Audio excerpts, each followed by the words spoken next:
What a beautiful morning it is. I ventured outside this morning and, well, changed my mind. Decided to be inside. I have some beautiful friends who have given me some advice on the approach to how to do this thing. And I'm hesitant because I realize that I am not about change. That's healthy, but not so healthy. Good morning, everyone. Just wanted to drop in. I had a thought this morning, and I'm not sure where to even go with it. But I'm going to position this in a thought that came to my head. Across from me is an hourglass, and across from me is some a bottle with some marbles, and I don't. Perhaps it's my age. At some point, I got to the point where I thought, if I were counting years using marbles, that jar, which now has 10 marbles in it or so, is approximately, based on the good book, how many years I have left here on this beautiful planet called Earth. So about 10 or 12 approximately. That's interesting. So in other words, if I started counting 1, 2, 3, 4, 5, 6, 7, 8, 9, 10, 11, 12, my marbles would have run out. Ponder that for a moment. How many marbles do you have left? Well, not only that. When I was younger, we played the game of marbles, the countryside. Mind you, these days, I'm trying to explain that to my young son, how this thing works. And for the life of me, because he has these pudgy fingers, take off their mother. These pudgy fingers, he doesn't hold the marbles very well. He'll get to it. But he's more consumed with using those fingers, not only to play games, but the boy is adept at the piano. He will hear a song. I mean, he has had some classes, but he'll hear a song and just like that. One day I'll let him play it for you. But today, as I thought about marbles and how mine are running out, and the intentionality of life, and the intensity with which we should live life, you could say, live easy.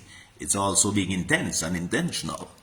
But one has to find purpose and meaning, and within that purpose and meaning to ensure that we have ticked off those things that are really of importance. Some people call it the bucket list. So on my bucket list, I always thought I would write a book. And I did. My friend, who is a professor and specializes around the issues of branding, would be happy to hear that.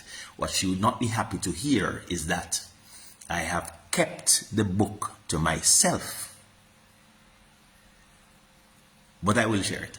So this morning, as I think about my marbles and losing them, if you just chipped in, you would now be catching up on me, telling you a little bit, or giving you a little bit of a synopsis every day of what my life is as a parent and father, and taking some of the responsibilities that my other half, who is doing a little bit of traveling, would have. And I'm better appreciating the value of the experience of parenting, as some things I took for granted, I am now appreciating a little better.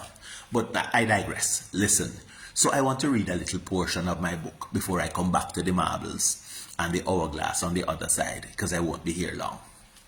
So I used to live in the countryside, traveled for a bit, and worked overseas, worked in Jamaica, worked in the inner cities, and lived in Kingston for a while. But I grew up initially in a beautiful little town called Moneague. May mean the place of many lakes, or high water table, or whatever. We are in a valley, but 1,000 feet over sea level. And it makes for an interesting morning because the fog sits on top of us. And so when we think that the day has not started, the people in Kingston have gone through half a day of productivity. Anyways, so I struggled to come back to the point I was making, that I wrote a book. And so I'm going to read a small part of that for you this morning. And that will be this morning's time with each other. The idea behind that is I'm reflecting a little on my youth because my marbles are running out. As are yours, I should add. So you really have nothing over me. It's just a matter of time before all of our marbles have run out. So I'm going to read a little bit for you this morning. And as I said, it concerns the early years in this little town that I grew up in called Moneague, about 24 minutes from Ocherius. And has an interesting little background. Probably get into that one day when I'm going to read one part of my story of my early childhood in the town of Moneague. All right, here goes.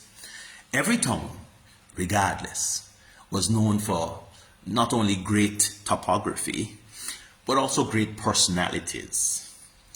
Was it not the people, always the people, who created the character of a community? Was it a lazy town? The people were lazy. An industrious town? The people were industrious. Moneague, well, you will determine for yourself. The recollections of a young boy are often victimized by hyperactive creativity and delusions of grandeur. However, in my case, it is only the absence of greater detail that saves my narrative from the abyss of the incredulous. He towered high. In my mind, he was an aberration of normal men. He was lanky and slightly bent at the waist, of fair complexion, too fair to be only of Jamaican blood. Mas Dodds was perhaps in his late 60s. The deep lines in his face, with eyes set way back in his head, suggested a difficult journey to his present post. What little hair on his head was grey and thinned. It was straight, what was left of it, and betrayed even more his Caucasian heritage. His hands were rough and calloused, his voice throaty and deep. He spoke with deliberate speech, emphasizing certain syllables as he would set his eyes upon you, often looking up from his stool from beneath the bush of his eyebrows. Everyone called him Dodds. He was a passionate and engaging shoemaker. Well, I should say repairman. Looking back, I don't think he really made shoes, only repaired them. However, when Dodds repaired your shoes, no one could say it was not brand new.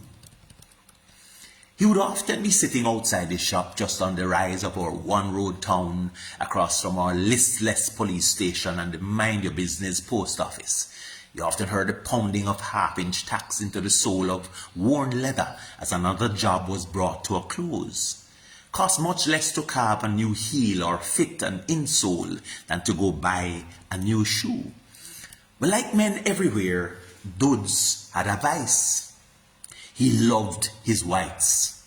This was the strong, overproof rum made from the fermented sugar of our plantation-style factories.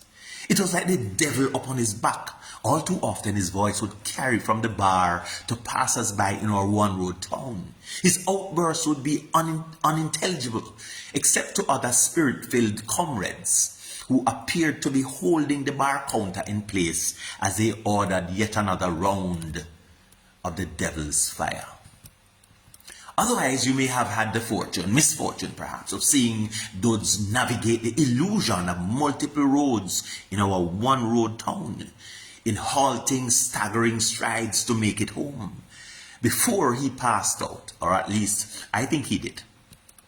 I had a grand opportunity to go see Dodds with a pair of shoes for repair.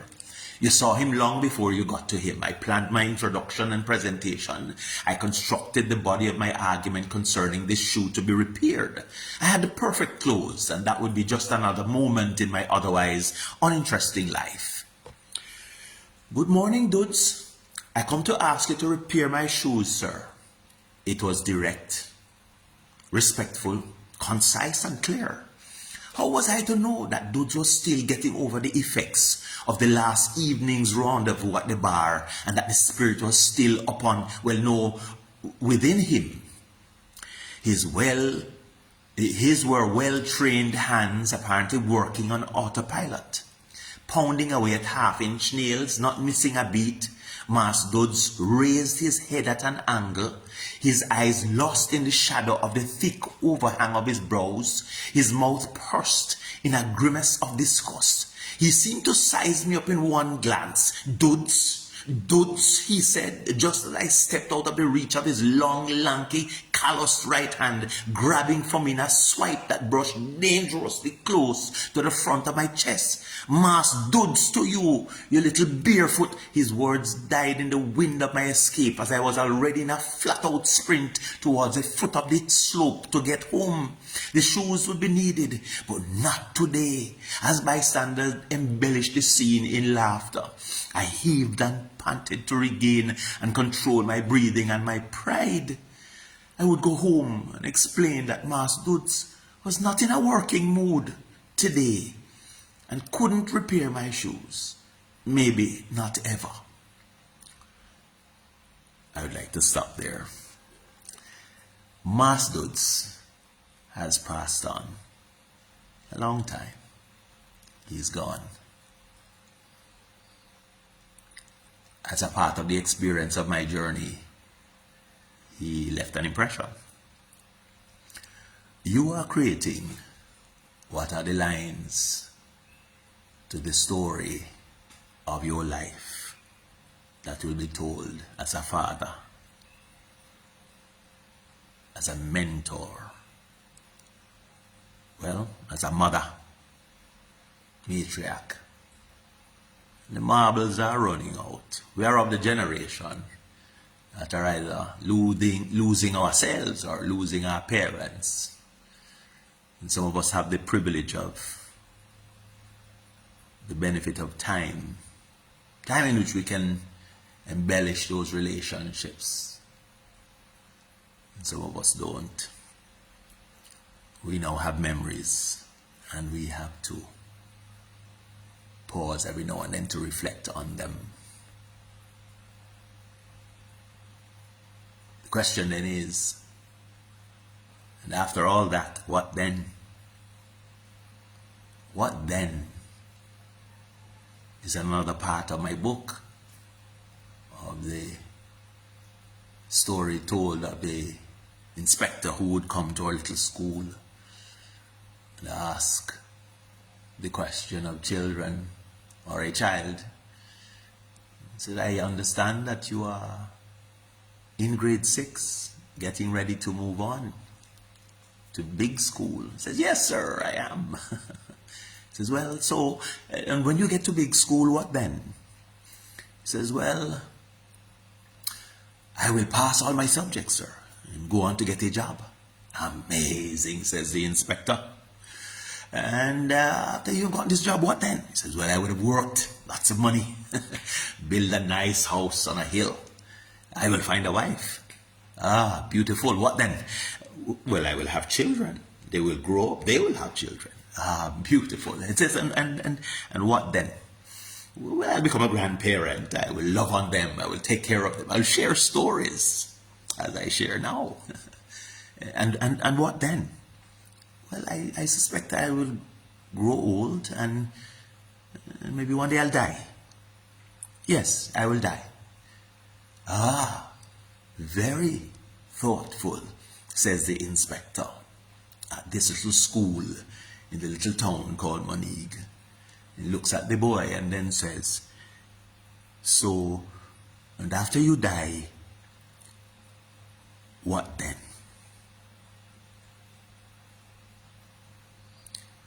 For many of us, that silence is deafening. And these moments that we have must include a consciousness of how we secure that thereafter, so that what then becomes a refreshing appreciation of a reality that we were intentional about, that we will spend life in the hereafter with regard to the choices we make today. So I want to encourage you this morning, because our marbles are running out. And as I shared earlier, if it is that we probably have about 17 a jar, when I look at my jar, it probably is about 10 or 12 left. And but by the grace of God, we go beyond that 10 or 12. So, happy to have spent some time with you this morning. Share your thoughts, no? That's okay. And we will catch up tomorrow again. And perhaps read another short part of this book.